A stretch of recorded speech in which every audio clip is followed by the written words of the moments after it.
Los locos de Buenos Aires. Una forma diferente de perder la razón.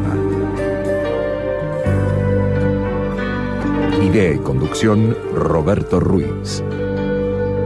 Coordinación, edición y producción, Camilo Ruiz. Uno y su obra de teatro, otro con su flauta y su gato, otro poeta, periodista y otro actor y oficinista.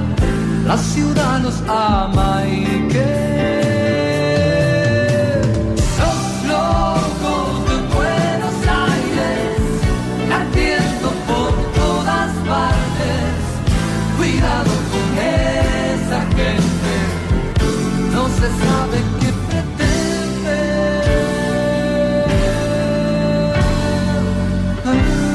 Los locos de Buenos Aires.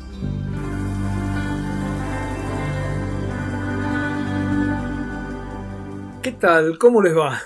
Acá estamos, otro miércoles más junto a ustedes. Quiero agradecer a la gente de FM La Tribu, a Diana, a Sole, a May, a Gustavo y a Leandro, a todos ellos que hacen que esto pueda salir al aire desde los estudios de La Tribu. Y por supuesto a Camilo, que me acompaña en este estudio que montamos en Boedo, y que después, como siempre, Camilo al final del programa nos va a hacer la catarsis de su obsesión por los números. Es decir, va a contar todos los números de esta pandemia y de estos aislamientos en los cuales estamos metidos, o en este aislamiento en el cual estamos metidos. Bueno, ha sido la semana que pasó y el principio de esta semana una semana atravesada por cantidad de cosas, pero entre esas cosas, que algunas comentaremos rápidamente, no están, a mi juicio, las cosas principales. Es decir, nosotros estamos en pandemia, se ha abierto un poco, se han sacado algunas restricciones que había, pudimos disfrutar este sábado y este domingo, hace unos días que pasó, pudimos estar al aire libre en los bares y en todos lados. A partir del 18 ya va a haber más cines y teatros. Es decir, como que desde ese punto de vista, lo que podemos decir que serían buenas noticias. Es decir, que no esté todo cerrado, son buenas noticias. Pero por otro lado, los temas fundamentales no se están tocando, porque después hay noticias que no son ni buenas ni malas, inclusive a veces son cómicas, o son malas cuando uno piensa, mirá qué presidente que tengo. Estuvimos hablando la semana pasada sobre cómo habló mal de Brasil, con esa frase ya famosa de que los brasileños salen de la selva, en donde hubo cantidad de intervenciones contradictorias del ministro de Educación, diciendo que no se iba a abrir, pero después el Kicillof dijo que había que abrir porque aparentemente le había dicho Cristina que había que abrir porque si no iban a tener menos votos. Entonces aparecieron esas contradicciones, diciendo que tenía que estar cerradas las clases en la provincia y las clases se abrieron. Lo mismo pasó con Santiago Cafiero, que habló de que no puede ser como están las clases en la ciudad de Buenos Aires y en la provincia estaban haciendo lo mismo. Hubo prácticamente un reconocimiento de que las clases presenciales no contagiaban, porque lo habló ahí el propio Kicillof.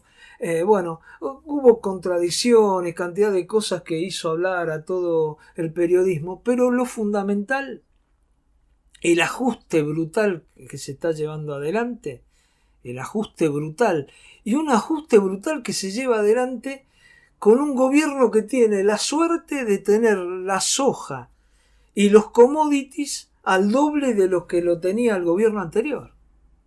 Fíjense ustedes, que inclusive con eso el ajuste es de terror. Bueno, de eso se está hablando muy poco, pero muy poco, lamentablemente. Nosotros después vamos a tratar, quédense en este programa porque vamos a hablar con una dirigente feminista y de izquierda, a mi juicio, muy importante, que es Vanina Biasi. Y justamente vamos a hablar de esto, si la izquierda solamente tiene que estar peleando por los avances en el feminismo, tiene que estar peleando por cosas de género y por cosas que definitivamente son transversales, como es la interrupción voluntaria del embarazo, o tiene que tener los cañones apuntados en lo que fue siempre la izquierda, es decir, la lucha contra el alza del costo de la vida, la lucha por la mejor distribución de la riqueza. De eso vamos a hablar después, así que por eso digo quédense. Pero bueno, volviendo a lo que ha pasado en estos días y a las contradicciones, miren si hay contradicciones que un intendente del PRO, de Capitán Sarmiento, que fue secretario de Energía, Javier Iguacel, creo que también estuvo en Vialidad, pero a lo último fue secretario de Energía, dijo que si no le habilitaban la presencialidad, porque la presencialidad de la cual habló Kicillof no fue para todos los distritos en la provincia de Buenos Aires. Bueno, Capitán Sarmiento, que es intendente Iguacel, no entró en el reparto de presencialidades. Vaya a saber por qué. Entonces dijo que habría que salir a cortar rutas. Es decir, alguien sale a decir que hay que salir a cortar ruta, que teóricamente sería un hombre de centro derecha. Ahora, por otro lado, un hombre que se dice de izquierda, se dijo siempre de izquierda, un muy amigo de Kicillof, que también se dicen de izquierda, se dicen progresistas, como es Carlos Bianco, ¿no?, el jefe de gabinete, salió a decir que como todavía no había actuado ningún fiscal, que cortar rutas es un delito federal. ¿Entienden quién lo dice? Alguien que hace 3 años atrás apoyaba los cortes de ruta, porque teóricamente era porque había algún desaparecido, o teóricamente porque a veces no habían esos desaparecidos, o después sí se cortaban por cosas que era necesario cortar y él apoyaba, como fue los cortes de ruta por todos los dramas que han tenido los Cuom, etcétera, etcétera. Pero ese hombre hoy dice que no hay que cortar rutas, lo cual quiere decir que si esto lo trasladamos tendría que haber un fiscal también actuando en el Chaco, que han cortado rutas, porque la policía represiva del Chaco, que responde también orgánicamente a lo que es manejado en seguridad nacional, asesinó a un chico. ¿Se dan cuenta ustedes de la mezcla que hay y cómo tenemos que, aquellos que creemos en un mundo mejor, que creemos en mejor distribución de la riqueza, que creemos en un mundo con mucha democracia, sin persecución, tenemos que hilar muy fino para no caer en los tentáculos de esta gente, que se dicen que son de izquierda y progresistas? ¿De qué izquierda me habla? Bueno, y si faltaba algo para esto, bueno, ocurrió ocurrió lo que ocurrió con el famoso portal La Reacción Conservadora. Que está bien, todo lo que es nota sobre los conservadores que votaron, que todo tiene que ver con el feminismo, lo hace gente vinculada al feminismo internacional. Toda la nota que hacen está muy bien, la gente que estaba en contra del aborto, qué sé yo. Pero después hacer un listado con ficha de esa gente, con centenares de personas. Yo pude entrar a la web, reaccionconservadora.net, y vi los vínculos de esa gente con quién. Eso pasó en la dictadura militar. Eso pasó en la persecución. La diferencia acá es que hay que perseguir porque estuvieron en contra del aborto, porque son la derecha, hay que perseguirlos. Estamos en democracia. Aparte, ojo, porque cuando crece el conflicto social, los gobiernos reprimen, como este que ya está reprimiendo. O si no, fíjense qué pasó el viernes en el puente Pueyrredón. ¿Qué hizo el gobierno? ¿Reprimió? ¿Y qué va a pasar? Va a pasar que van a aparecer otros portales que van a decir, esta es la gente que reprimía tal, está vinculado con tal, de tal lado. No podemos permitir esto. Esto es el poema de Bertolt Brecht, ¿eh? Primero empezaron por los católicos, no me preocupaba, después por los comunistas, no me preocupaba, ahora vienen por mí. Ojo, no hay que dejar pasar esto, que se comente todo lo que sea, que sobre que los que están en contra del aborto, hacer notas, lo que sea, pero poner fichas y vínculos, una cosa bien de los servicios de inteligencia, no, me parece que no, me parece que no. Y después victimizarse, decir que los censuran. No, las notas háganlas, nadie los va a censurar. Ahora las fichas, poner la ficha porque estaba en contra del aborto de gente que no la gente que es conocida, bueno, no es gran problema porque es conocida, pero la que no conoce nadie, ponerla ahí en un listado y decir que está vinculada a tal cosa. Y bueno, me parece que vamos mal. Con esto así vamos mal. Pero igual, bueno, tenemos un programa con mucha información, así que yo te pido que te quedes. Escuchemos rápidamente a Gabriela González, que es delegada de Claro, de la sucursal Florida, que la semana pasada denunciaban que se cerró la sucursal Florida de Claro, no lo dije, de Claro. 16 personas en la calle, escúchenla muy rápidamente qué decía. Ayer nos comunicaron que la sucursal cierra, nos dijeron que no podían asegurarnos que nos reubicaran, que nos ofrecían un retiro voluntario. Lo que yo quiero dejar en claro es que nosotros no queremos plata, queremos seguir trabajando. Somos 16 compañeros, 16 familias que dependen de nosotros. A nosotros nadie nos regala nada, ni queremos que nos regale nada. Queremos trabajar. Un puesto en otro lugar y seguimos laburando aquí, nada más. Bueno, esto decía, no quieren retiro voluntario, quieren trabajar. Claro, hoy un retiro voluntario, arreglás, ¿para qué sirve? No servía cuando había trabajo todavía. Fíjense para qué sirve ahora un retiro voluntario con los problemas que hay en pandemia, ¿no? Y con todo lo que se ha cerrado acá en la ciudad de Buenos Aires y en el resto del país, por supuesto, también. Bueno, y otro tema, vamos saltando de tema, pero bueno, la radio es así y la verdad queremos contarle todo. Estamos ansiosos por contar todo lo que pasa que no sale en los medios. Y un tema que no está muy instalado es el tema del asesinato de José Lago en Chaco, ¿no? José Lago, un chico de 23 años, un joven de Los Hilos, San Martín, Chaco, que fue asesinado por la policía. Que bueno, ahora los policías han sido separados, pero acá hay cosas de fondo.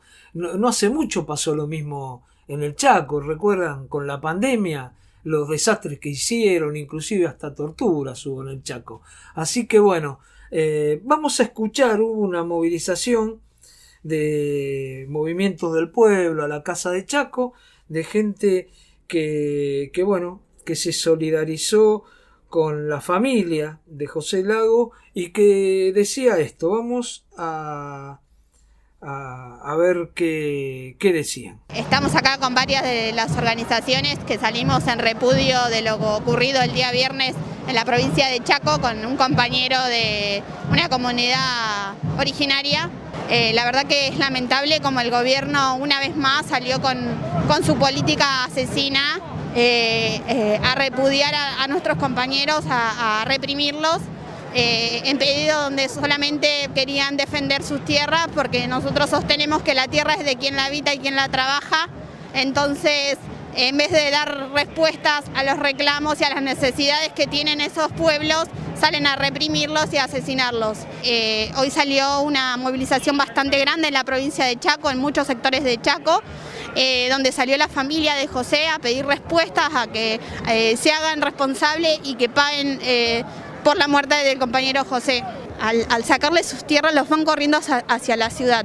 Una ciudad que es un mundo nuevo para ellos, donde no tienen acceso a nada, donde le niegan totalmente los recursos por ser de donde son, de ser de las comunidades originarias. Entonces lamentablemente se está perdiendo mucho lo de las costumbres y el respeto hacia esos compañeros, que son nuestros compañeros a donde más respeto les debemos tener. Esto va a seguir, las movilizaciones y las convocatorias en pedido de justicia hasta que realmente paguen los que tienen que pagar. Y como decía un compañero en el acto, no nos conformamos con que vaya preso el policía que apretó el gatillo, sino que esto es una banda de criminales con gobernadores y funcionarios que tienen que pagar porque fueron los que dieron la orden que hagan lo que hicieron. Bueno, ahí la escuchaban, era María del movimiento de los pueblos y contaba un poco qué pasaba y cómo y por qué estaban ahí, cómo reclamaban justicia. Todos estos temas hay que mantenerlos vigentes, como el de Facundo Astudillo Castro y como tantos otros que no me da el tiempo para leerlo por todo lo que ha pasado en los últimos años en la Argentina. Pero hay que mantenerlos vigentes porque no puede ser que ocurra esto, más allá de que todos sabemos que cuando crece la conflictividad social, lo único que encuentra como salida los gobiernos ajustadores, gobiernos como el que tenemos de derecha, porque no me digan que esto es progresista porque hace una ley de género, esto no es para nada progresista, a lo primero que recurren es a la represión. Así que no tenemos que olvidarnos de esto. Hay gente que con solo decir una palabra enciende la ilusión y los rosales. Los locos de Buenos Aires.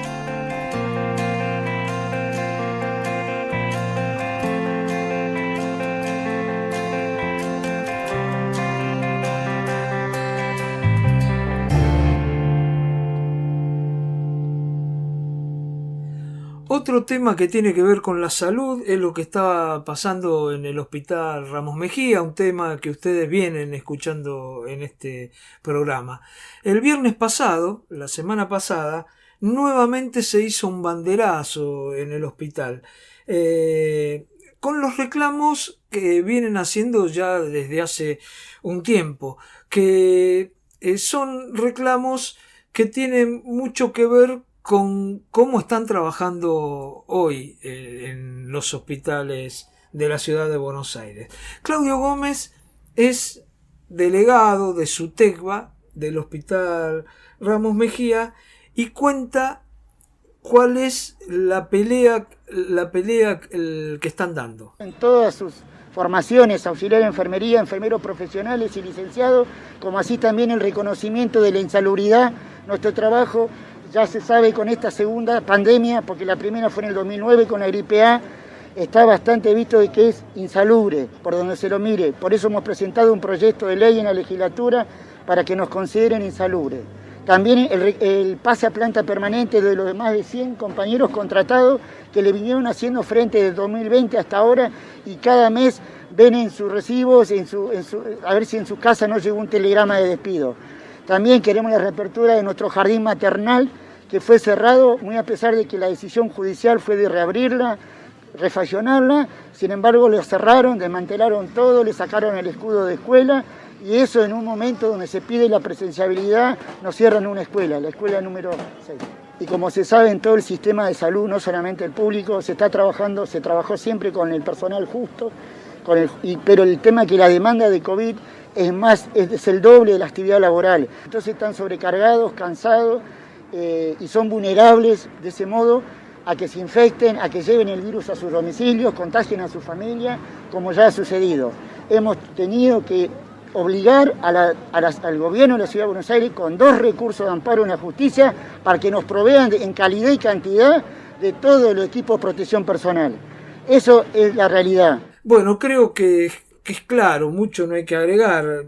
Quieren que se declare insalubre, yo creo que debería ser declarado insalubre el trabajo en los hospitales, el pase a planta de los contratados, y bueno, cuenta que tuvieron que también hacer movidas de este tipo para tener todos los elementos para poder atender sin peligro de contagiarse a los pacientes, a la gente que va al hospital, pero bueno, ahora todos esos elementos lo tienen.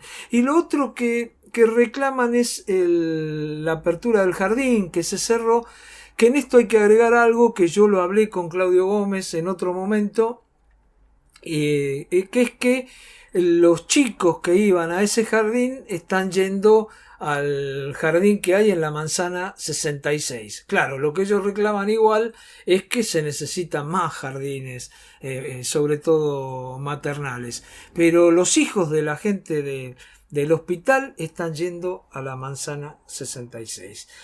Bueno, y para cerrar con esto, que fue un bloque de hospitales o vinculado a la salud, digamos, ayer, martes, a las 10 de la mañana, se hizo en la puerta del Garrahan una campaña solidaria para colectar sangre. Es decir, están en el Garrahan, hay gente que está sacando sangre porque se necesita sangre para el banco de sangre del hospital, y aprovecharon para también juntar firmas, y hicieron una conferencia de prensa y juntaron firmas para que la gente que está colectando sangre, que pasen a planta, que son trabajadores contratados. Vamos a escuchar a Norma Lezama, que tuvo la amabilidad de explicarnos qué hacían y cómo fue todo, por un audio que nos mandó. ¿Escuchamos? Estuvimos desde las 10 de la mañana llevando adelante esta doble campaña solidaria en el hall de combate de Los Pozos. Muchos trabajadores y trabajadoras del hospital y de la comunidad firmaron adhesiones a favor del pase a planta del equipo de colecta del Centro Regional de Hemoterapia. A la vez estuvimos difundiendo y promocionando la donación de sangre. Hubo muchos compañeros y compañeras que se acercaron a preguntar acerca de cómo donar. A la vez la prensa, tuvimos muchas notas de prensa en donde nos preguntaban también por la situación de las compañeras y cómo hacer cuando alguien quiere donar, cómo hacerlo, dónde llamar, cómo lo tiene que hacer. Así que, bueno, al cierre, con la compañía de Martín, guitarrista, que nos acompañó con canciones, y terminamos con una batucada representando que donar sangre doná sangre para que el mundo siga latiendo, y al compás de los tambores cantamos Ya se siente, ya se escucha, que colecta paz a planta permanente. Así que fue muy, muy hermosa la jornada de lucha, de protesta, de doble campaña solidaria. Bueno, Norma Lezama es de la Asociación de Profesionales y Técnicos del Hospital Garrahan, y bueno, contó cómo fue esto, ¿no? Inclusive las consignas de esta lucha: sangre y, por otro lado, pase a planta. Los locos de Buenos Aires. Una forma diferente de perder la razón. Hay gente que con solo decir una palabra enciende la ilusión y los rosales. Los locos de Buenos Aires.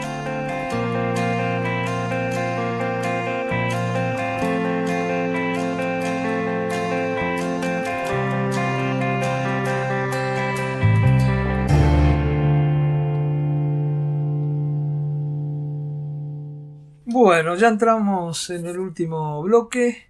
Estoy contento. Camilo, ¿cómo te va? ¿Cómo va? Estoy Muy bien. contento, me parece que conseguimos muchas cosas en este programa. Muchas cosas que no están instaladas, o que se instalaron muy poco en los medios. Pero bueno, entrando en este bloque, vamos a, si te parece, antes de que vos hagas la catarsis numérica, Sí. vamos a escuchar a Fernán Quirós, el ministro de Salud de la Ciudad de Buenos Aires, que ayer a la mañana, cuando da la conferencia de prensa, le contestó esto a un periodista. El periodista que creo que es lo más importante, ¿no? Porque después él da números y determinadas cosas, pero lo más importante a veces son las preguntas de los colegas. Un periodista le preguntó sobre si tenían datos de gente que no se quiere vacunar, si ya están esos datos, Sí. y también le preguntaron por lo que había dicho Cafiero, ¿viste? Que Cafiero habló un poco de que los números acá en la ciudad no están dando como para que estén abiertas las clases y que se haya abierto más, es decir, salió a decir eso. Y eso le preguntó el periodista. Fíjate lo que contestaba. Dale. El grado de aceptación de estas vacunas en la Ciudad de Buenos Aires es extremadamente alto. De hecho, en los mayores de 60 años hemos tenido una disposición a vacunarse y hemos vacunado una proporción altísima de la sociedad. Por supuesto que, como toda campaña de vacunación, cuando uno desciende en las edades y la gente más joven, siempre el grado de aceptación desciende un poco. Pero la verdad es que no hemos identificado en la ciudad un número significativo de personas que prefieran no vacunarse, así que no es un tema que nosotros hayamos podido identificar. Ahora, sobre el primer punto que me preguntabas, Hernán, aclararle bien a las personas. Nosotros hemos dicho desde el primer día, cuando uno usa un conjunto de indicadores para tomar decisiones de política pública, requiere que esos indicadores representen apropiadamente bien, valga la redundancia, indiquen apropiadamente bien lo que uno quiere representar. Y hemos dicho en varias oportunidades que los indicadores tal cual fueron seleccionados no son indicadores que representen apropiadamente bien las realidades epidemiológicas. Yo voy a poner un ejemplo. Se considera la cantidad de confirmados por día promedio de los últimos 14 días como un indicador de transmisión viral o de circulación viral. Y la verdad es que la cantidad de confirmados en cada jurisdicción depende críticamente de la estrategia de testeo, la intensificación de los testeos, si se testean asintomáticos, si se testean contactos estrechos. Es decir, que se están comparando jurisdicciones con diferentes estrategias de testeo y eso es algo que debe ser mejorado. Y es fácil entender que si la Ciudad de Buenos Aires tiene habitualmente 10 a 20% menos, 10 a 20 puntos menos porcentuales de positividad en sus resultados cotidianos, es natural que significa que está haciendo una estrategia de testeo mucho más intensiva y está identificando mucho más enfermos de los que están en la comunidad. Y si en otra jurisdicción testean menos y tienen una tasa de positividad mucho más alta, están identificando menos. Entonces, esta forma de considerar estos indicadores para categorías de jurisdicciones es una forma que solamente penaliza o identifica como en peor condición a aquellos que están haciendo más esfuerzo en testear. Por eso decimos que creemos que ese set de indicadores pueden ser mejorados, lo hemos dicho en todos los escenarios posibles, y en la medida que los podamos mejorar vamos a todos poder continuar mostrarle a la ciudadanía verdaderamente los indicadores que representen la realidad, y en base a eso vamos a poder acompañar con la ciudadanía los esfuerzos que tengamos que hacer en cada momento. Concretamente, dos cosas. Una, con las vacunas no hay datos, dice que hay gente más joven, que como recién se está vacunando a gente grande, en general casi todo el mundo quiere la vacuna. Dice que cuando se empieza a vacunar gente más joven, por ahí puede haber gente que no se la quiera dar, pero bueno, estadísticas no hay, porque todavía no se ha vacunado esa gente. Y sobre el tema Cafiero, dice que se comparan jurisdicciones con diferentes estrategias. Entonces no se puede comparar la ciudad de Buenos Aires, que testea, con otras provincias que no testean. Son diferentes, lo explica muy bien Quirós. Si testeas mucho, tenés más bajos los niveles de positividad, testeas poco, los tenés más altos. Bueno, ahí lo explicaba. Bueno, ¿cómo viene la mano? Vamos a hablar, como siempre, ¿no?, de la ciudad de Buenos Aires. En lo que respecta a casos, ya en las últimas semanas viene siendo sostenida la baja, ¿no? El descenso llegó a ser de un promedio de 3.200 casos hace un mes más o menos, ahora estamos en 1.700 casos de promedio. En lo que respecta ya hablamos de contagios, en lo que respecta a camas de terapia intensiva ocupadas en el sistema público de la ciudad de Buenos Aires, está el 71% ocupado. Esto significa que son 414 camas. Lo que está pasando es que los ingresos diarios son un poco menores. Bajamos de 8 o 9 ingresos diarios a 6, 7 ingresos diarios por COVID a terapia intensiva, pero a la vez las camas no se desocupan. Y en una buena parte de los casos se terminan desocupando por fallecimientos, ¿no? Por gente que estaba en una situación muy, muy grave debido a esta enfermedad. Saliendo de camas de terapia intensiva y yendo... bueno, un pequeño dato más. Sigue sostenido también el número de fallecidos que se viene reportando, ¿no? Hubo un dato que estuve viendo en el último tiempo, que muchísimas veces no se corresponden los números de fallecidos que reporta la ciudad de Buenos Aires al día siguiente en el reporte matutino, que lo que da el Ministerio de Salud de la Nación con el reporte vespertino del día anterior, ¿no? El que siempre se da alrededor de las 5 de la tarde. Y lo que noté es que en la ciudad hay un buen número de fallecidos reportados que la Nación no los dio. Si vemos los números del Ministerio de Salud de la Nación, hay un poco más de 9.500 fallecidos reportados en la ciudad de Buenos Aires, casi 9.600, cuando la ciudad reportó arriba ya de 10.000. Hay unos 500, unos 600. Pasemos a testeos, que dentro de la ciudad de Buenos Aires, comparando con todo el país, digamos que mantiene un ritmo bastante interesante, podríamos decir, ¿no? Ya se pasaron los 4 millones de test en total realizados en la ciudad, más precisamente 4.045.411. Esto, tengamos en cuenta que si lo comparamos a nivel nacional, todos los test que se reportaron en todo el país desde que comenzó la pandemia, esto es un 25%, ya que se reportaron apenas un poco menos de 16 millones de test a nivel nacional, ¿no?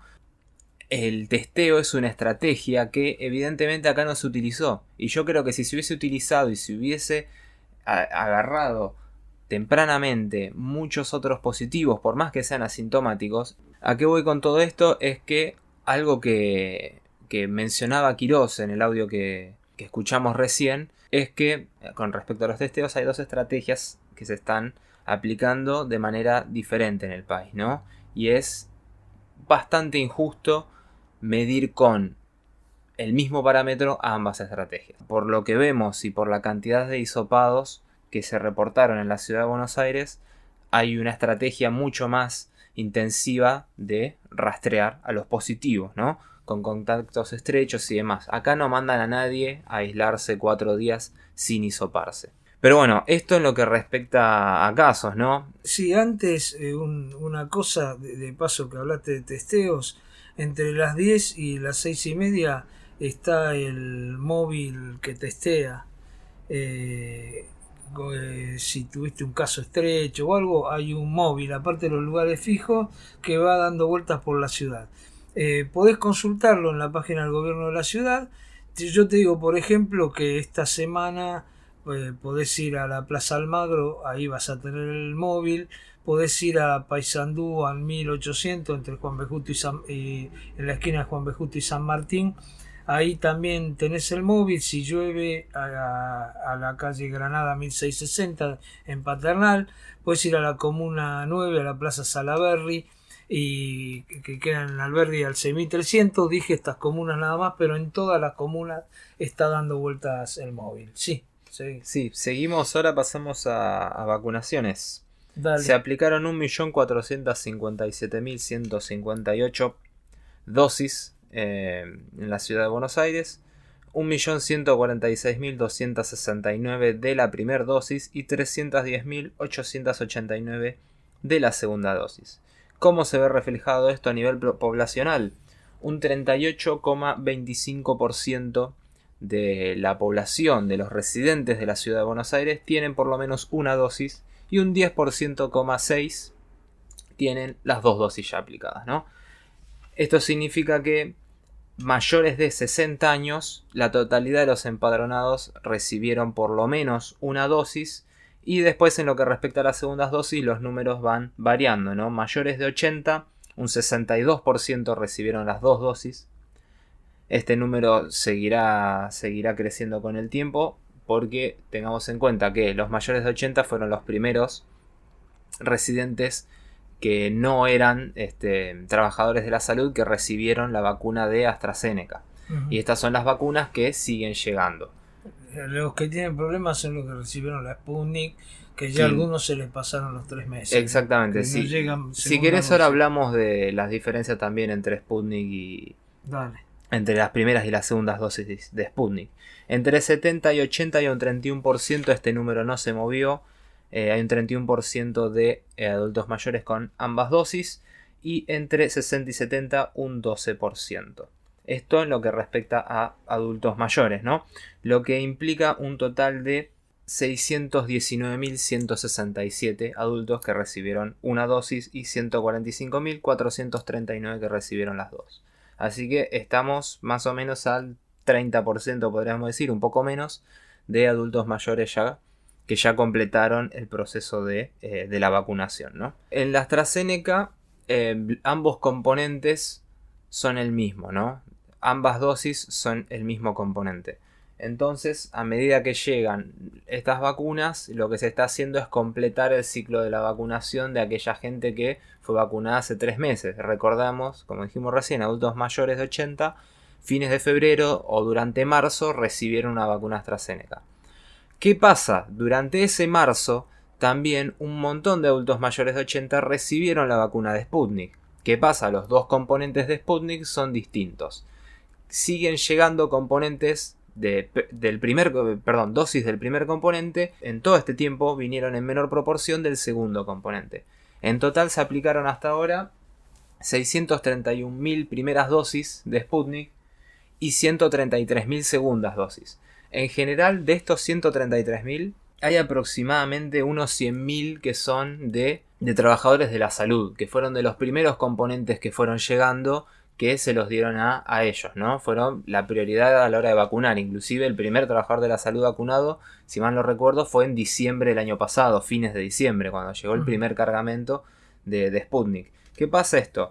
Significa que al haber 133.000 aplicaciones de la segunda dosis de Sputnik, hay miles de adultos mayores que no recibieron la segunda dosis de Sputnik. Una gran cantidad, muchísimo, que están esperando desde marzo inclusive para recibir este segundo componente.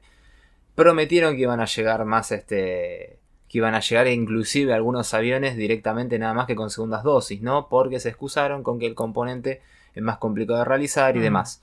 Pero bueno, hasta entonces, si del otro lado estás escuchando, recibiste la Sputnik ya hace varios meses, lo único que queda ahora es esperar. Bueno. Esto lo que significa es que hay solamente algunos miles de adultos mayores que pudieron recibir las 2 dosis cuando muchos otros no. Esperemos que lleguen más componentes, más segundos componentes, porque va a ser una complicación de acá a futuro, que hasta ahora, hace semanas que se viene hablando de esto, y hace semanas que no se encontró, digamos, la solución. El tema es que cuando llegan es el 7%, entonces el otro día llegaron segunda dosis, pero creo que habían llegado 500.000. Claro.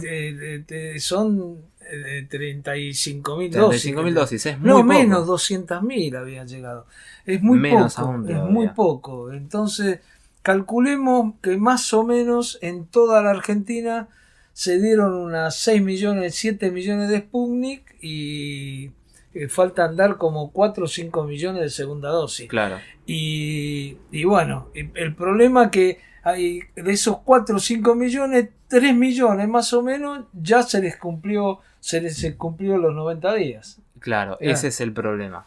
Claro. Ese es el problema. Bueno, Camilo, ¿listo? Sí. Bueno, 2 cositas que me quedaron colgadas, o una mejor dicho. Cuando hablamos hoy que nos mandó el audio la gente del Garrahan, el día de ayer era el Día Mundial del Donante de Sangre, ¿no? También tenía que ver con eso la movida que se hizo. Los Locos de Buenos Aires, 30 años.